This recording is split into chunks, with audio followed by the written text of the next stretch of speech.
Good morning everyone. আমার নতুন একটি ব্লগে সকলকে স্বাগত। আজ আমি একটি আম গাছ লাগাবো, আম্রপালি আম গাছ। আম গাছটি আমার টবের মধ্যে ছিল, তো আমি বেশ কিছুদিন বাড়ির বাইরে ছিলাম। এসে দেখি গাছটা একদম মরো মানে প্রায় মরেই গেছে। ভাবিনি বেঁচে যাবে। তারপরে জল টল দিয়ে যেভাবেই হোক একটু ছাওয়ায় রেখে জল দিয়ে বাঁচিয়েছি এবং বেশ বড় বড় পাতা হয়েছে। ভীষণ মনের একটা শান্তি। তা ভাবলাম এবার গাছটাকে আমি মাটিতে বসাবো। তো আমার তো জায়গা খুবই কম, তার মধ্যে থেকে একটু খুঁজে বার করেছি একটা ধারে এই শাবল দিয়ে গর্ত করছি। দেখেছেন একদম এঁটেল মাটি। আম গাছের জন্য কিন্তু এঁটেল মাটি খুব একটা ভালো নয়, বেলে দোআঁশটা বেশি ভালো, মানে দোআঁশ মাটি বেশি ভালো। তো এঁটেল মাটি আমার তুলতেও বেশ কষ্ট হয়েছে। এই মাটিগুলো তলা দিয়ে শাবল দিয়ে বারবার করে অনেকক্ষণ লেগেছে, সময় লেগেছে। তারপরেই শেষ পর্যন্ত এই গর্তটা করতে পেরেছি।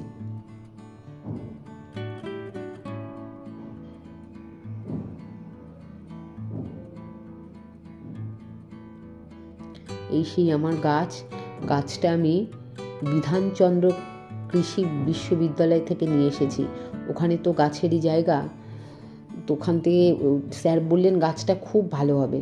আম্রপালি গাছটা যেই মোড়ো অবস্থা, আমার ভীষণ কষ্ট হয়েছিল যে অত দূর থেকে নিয়ে এসেছি গাছটাকে। এবং শুধু পাতাগুলোই মরে যায়নি, ডালটাও কেমন চিট দূর থেকে দেখা যাচ্ছে না, চিট ধরে গেছে।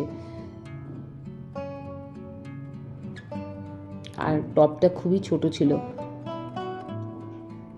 5 মাসের মতন বয়সে গাছটার। আমি 3 মাস রেখে চলে গিয়েছিলাম 2 মাসের জন্য।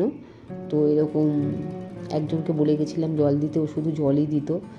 জানি না কেন মরে গিয়েছিল, জল বেশি দিত নাকি আদৌ জল দিত না। এঁটেল মাটি বলে দেখুন একটু বালি ছড়িয়ে দিচ্ছি।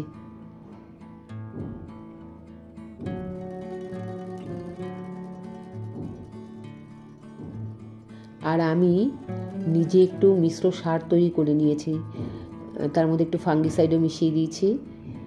পচা গোবর আছে, আর শুকনো কলার গুঁড়ো আছে, একটু ডিমের খোলার গুঁড়ো আছে। তবে নিম পাতার গুঁড়ো দেইনি, নিম পাতা আম গাছের জন্য ঠিক নয়, আমি যতটুকু জেনেছি। এই খাবারটা দিলাম। যেহেতু গাছটা শুধু গাছ না, তো মাটি আছে তলায়, যার জন্য শিকড়গুলোর সাথে ডিরেক্ট লাগবে না। যদি এমনি কোনো চারা লাগাতাম যাতে যার গোড়ায় মাটি না থাকতো, তাহলে কিন্তু আমি খাবারটা সরাসরি দিতে পারতাম না।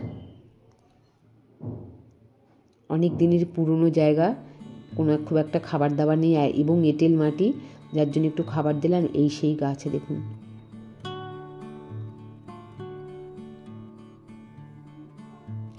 দেখছি যে ঠিকঠাক সোজা করে হচ্ছে নাকি। এমনিও গাছটা একদম স্ট্রেট না, একটু ব্যাকাতেরা।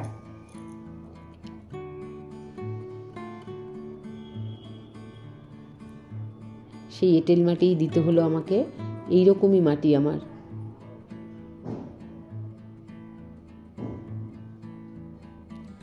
এইভাবে মাস 3 রাখবো, যতদিন না শিকড় ছাড়ে, একটু শক্তপোক্ত হয়, একটু ভালো হয়। তারপরে মাস 3 পরে একটু খাবার দেব। তবে বেশি কিন্তু খাবার দিতে নেই। স্যার বলে দিয়েছেন বেশি খাবার দেবেন না, বছরে 2 বার খাবার দেবেন। হাড়ের গুঁড়ো, গোবর, এই যে পটাশ, আম গাছ পটাশ খেতে ভালোবাসে, সব কিছু মিশানো আছে এর মধ্যে। পটাশ বলতে আমি এখানে শুকনো কলার গুঁড়ো দিয়েছি, আর একটু কাঠপোড়া ছাই। আর এই হচ্ছে এমনি প্লেন ঝুরঝুরে মাটি, সেটা একটু দিয়ে দিলাম। এবার চেপে দিচ্ছি। পরে একটু খাবার দিলাম, দেখতে তো পেলেন। খাবার দেওয়ার পরেই মাটিটা দিয়ে আবার চেপে দিচ্ছি।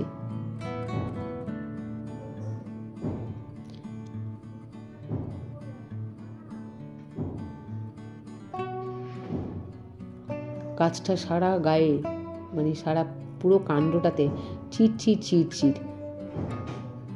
এক জায়গা থেকে দেখলাম যে কষও বেরোচ্ছে।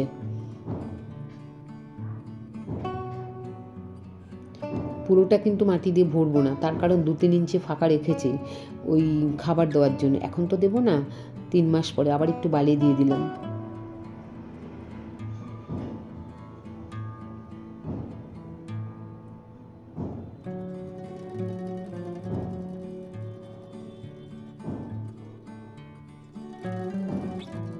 খুব আনন্দ হবে গাছটা যদি একটু ভালো হয়। দেখুন কি অবস্থা। আমি এমনি শুকনো ডালগুলো কাঁচি দিয়ে কেটে দিয়েছি, আবার একটু বোধহয় রয়ে গেছে। যাই হোক, কাঁচি তো আর নিচে আনিনি, ওটাই হাত দিয়ে কেটে দিচ্ছি। কত একটা পাতা ছিল না, একটাও পাতা ছিল না। আমি এসে দেখি সেখান থেকে এতগুলো পাতা হয়েছে, আর কি সুন্দর পাতাগুলো, আর এই বড় বড় পাতা হয়েছে। এই গাছটা কিন্তু আম্রপালি গাছ।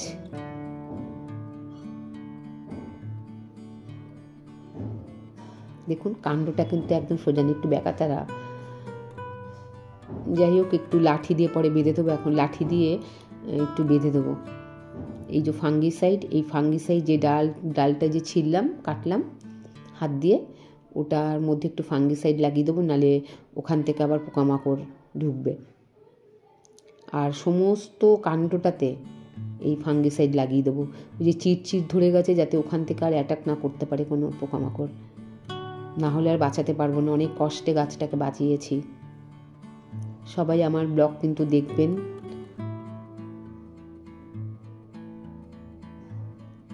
সবাই ভালো থাকবেন। বেঁচে যাবে বলুন, বেঁচে আছে মানে ভালো হবে। এবারে শিকড়টা ছাড়ুক, 1 মাস 3 তো সময় লাগবেই মোটামুটি। যেহেতু এঁটেল মাটি, তাও আমি বালি দিয়েছি, খাবার দাবার একটু দিয়েছি।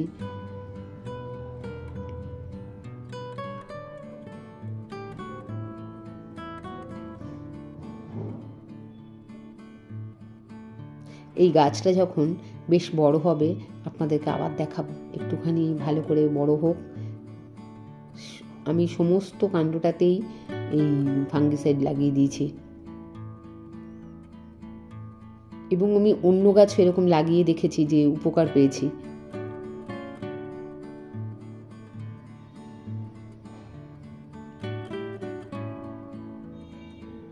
একটা লাঠি দিয়ে ওটাকে পাশে একটা দড়ি দিয়ে বেঁধে দিতে হবে। ভীষণ সরু তো, কিন্তু আজ বাঁধবো না, লাঠি জোগাড় করবো তারপরে।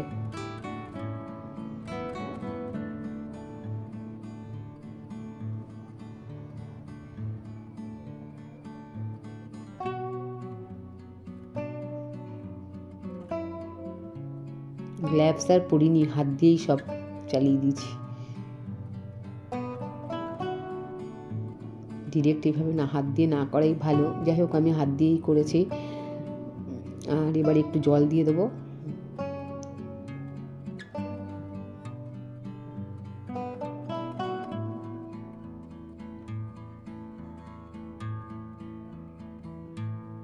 জল ভরেও নিয়ে এসেছে, ওই যে 1 বালতি জল দিয়ে দেবো।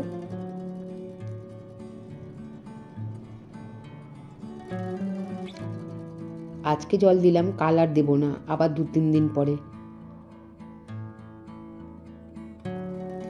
সবাই ভালো থাকবেন, আমার ব্লগ দেখবেন। আপনারা আমার পাশে থাকলে আমি এগিয়ে যেতে পারবো। দেখুন এই যে পুরো গাছটা কত সুন্দর পাতাটা হয়েছে। থ্যাংক ইউ ভেরি মাচ ব্লগটা দেখবার জন্য।